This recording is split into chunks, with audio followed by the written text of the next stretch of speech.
Donc, les pitchs de l'AFC. Alors, je suis très content de pouvoir écouter le professeur Luc Solers.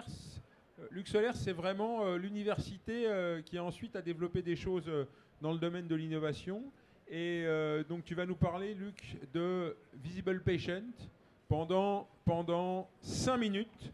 Et ensuite, ce qui serait bien, c'est que ça interagisse avec le public parce que je crois qu'il y a des nouveautés.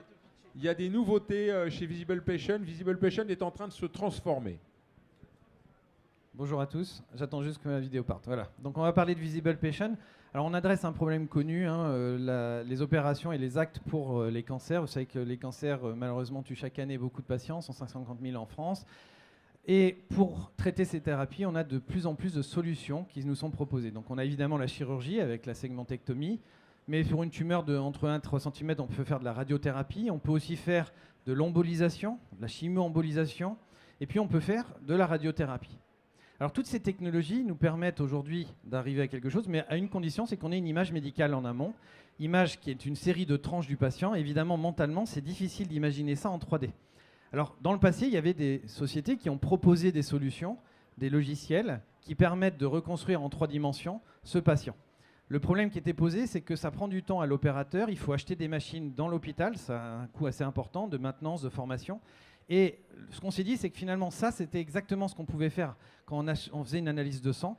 On envoie ça normalement à un laboratoire. Alors pourquoi ne pas créer un laboratoire d'analyse d'images ? Et c'est ce qu'on a fait en créant Visible Patient. On a créé un laboratoire d'analyse d'images et on a développé des logiciels qui permettaient de traiter la totalité du corps humain. Donc le principe est le suivant, vous envoyez vos images sur un serveur sécurisé. À partir de là, on reçoit les images, on traite à partir de logiciels qui combinent aujourd'hui des algorithmes mathématiques et de l'intelligence artificielle. Et ensuite, on a 2 manipulateurs en radiologie qui vont contrôler les résultats dans un double check. C'est-à-dire le premier va vérifier, le deuxième va contrôler le travail du premier. Et à la fin, on obtient le modèle virtuel 3D du patient, la copie virtuelle du patient, pour n'importe quelle partie du corps humain. C'est le seul système d'ailleurs qui permet de faire ça en marquage CE et FDA. À la fin, le chirurgien reçoit l'image et il va pouvoir préparer son acte. Qu'est-ce que ça change concrètement ? Vous avez un exemple ici. C'est un vrai cas clinique opéré en octobre 2017. Et vous voyez qu'initialement, avec l'image, on pensait qu'il y avait 2 tumeurs dans le foie droit. Quand on met un clip sur la branche droite de ce patient, on se rend compte qu'aucune des 2 tumeurs n'est dans le foie droit parce que ce patient a une variation anatomique. Lorsqu'on met un clip virtuel sur la branche gauche, clic qui se fait avec un simple clic du bouton droit de la souris, vous voyez que c'est trivial, eh bien, ça permet de voir en fait où sont situées les tumeurs et on a immédiatement la volumétrie qui est fournie en même temps. Ça marche sur à peu près tous les systèmes. Ce qui est intéressant, c'est qu'on gagne en qualité, on va améliorer dans 1/3 des cas le planning opératoire. On gagne également sur pas mal d'autres paramètres, le temps opératoire et la morbidité. Ça peut être appliqué à n'importe quelle partie du corps humain. Vous avez ici une illustration, vous voyez, de ce qu'on peut faire. On a fait plus de 3000 patients, il y a plus de 20 hôpitaux aujourd'hui qui l'utilisent. Et ce qui est intéressant, c'est qu'on peut l'utiliser sur son simple smartphone. L'application est gratuite, vous pouvez la télécharger. On peut l'utiliser pour fournir aux patients l'information. Eric qui est là, il le sait bien parce qu'il l'utilise avec un autre logiciel qu'il a développé lui-même. Et on voit à quel point ça peut faciliter la compréhension du patient d'avoir ce modèle 3D. Et puis ensuite, on peut l'utiliser au bloc. Il suffit d'emballer sa tablette ou d'utiliser le PC branché aux écrans du bloc pour pouvoir utiliser ça pendant l'opération. Ça se branche sur le robot d'Avinci, c'est compatible plug and play sur le robot Intuitive Surgical. Et ce qui est intéressant, c'est que depuis peu, on propose également un export pour les casques HoloLens. Vous avez peut-être entendu parler, c'est un casque de Microsoft. Donc on a 2 logiciels prototypes qui sont disponibles sur le HoloLens. Et vous pouvez visualiser votre patient avec un recalage manuel et ensuite vous pouvez tourner autour du patient. Les projets de recherche qu'on développe, Visible Patient est coordinateur d'un projet qui s'appelle 3D Search, permettent d'aller encore plus loin. On a aujourd'hui l'automatisation, par exemple, que vous pouvez voir là, de la réalité augmentée. Et si vous allez sur le stand, vous aurez même un écran 3D auto-stéréo sans lunettes qui permet de faire sortir le modèle 3D dans le vide, un peu comme un hologramme. Alors la société, aujourd'hui, elle est composée de 16 personnes. Vous avez 4 personnes en administration, 5 en production, 7 pour la partie IT et R&D. Dans les personnes, vous avez 3 membres fondateurs qui sont présents au quotidien dans la structure. Et actuellement, on est en train de faire une 2e levée de fonds, ce qui va nous permettre de changer d'échelle et d'aller plus loin. Ce qui est important sur notre modèle économique maintenant, comment est-ce qu'on fonctionne, puisque ça fait partie des points qu'on devait aborder, c'est un service en ligne. Donc vous payez l'analyse, comme vous paieriez une analyse de sang, mais elle est un peu plus chère, c'est 650 € sans abonnement. Si vous décidez d'en faire beaucoup dans l'année, vous pouvez avoir une réduction du prix en fonction du nombre. Mais comme ça coûtait trop cher pour beaucoup, eh bien, on a été voir les assurances, les mutuelles.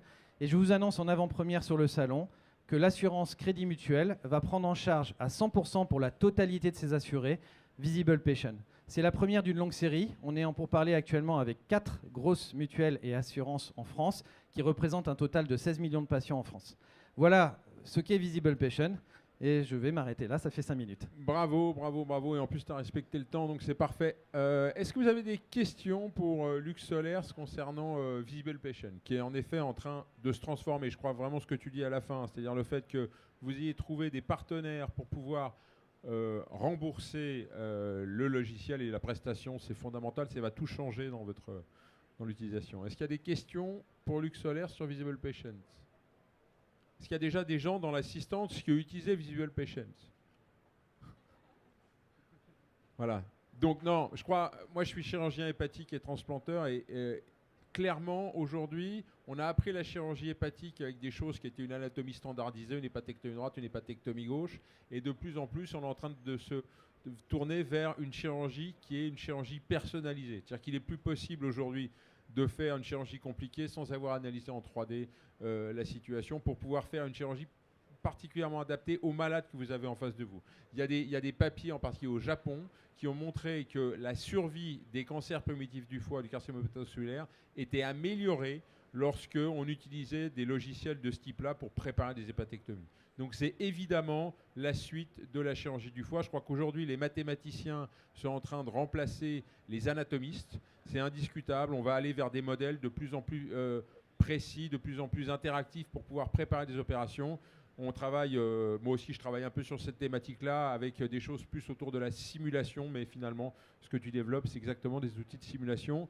Toujours pas de questions pour Visible Patient? J'en ai une. Ah, une question. Alors, est-ce que vous pouvez nous en dire un peu plus sur le double contrôle qui est réalisé juste avant le modèle Donc, une fois que l'ordinateur a tourné, un premier manipulateur en radiologie va vérifier le résultat coupe par coupe pour vérifier les contours qui sont donnés.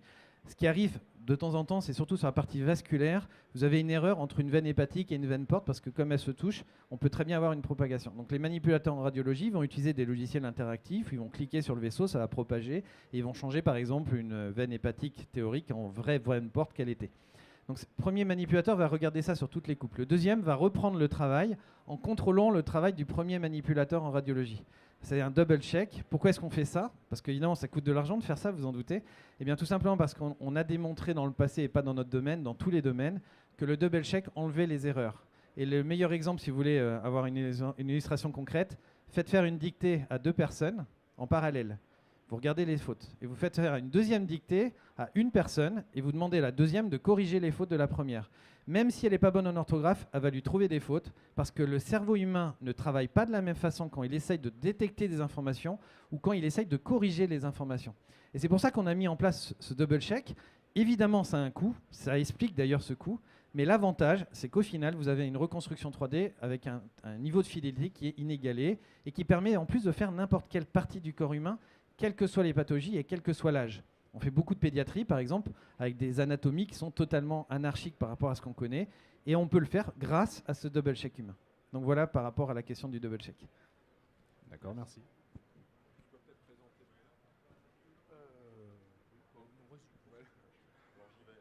Donc merci Luc.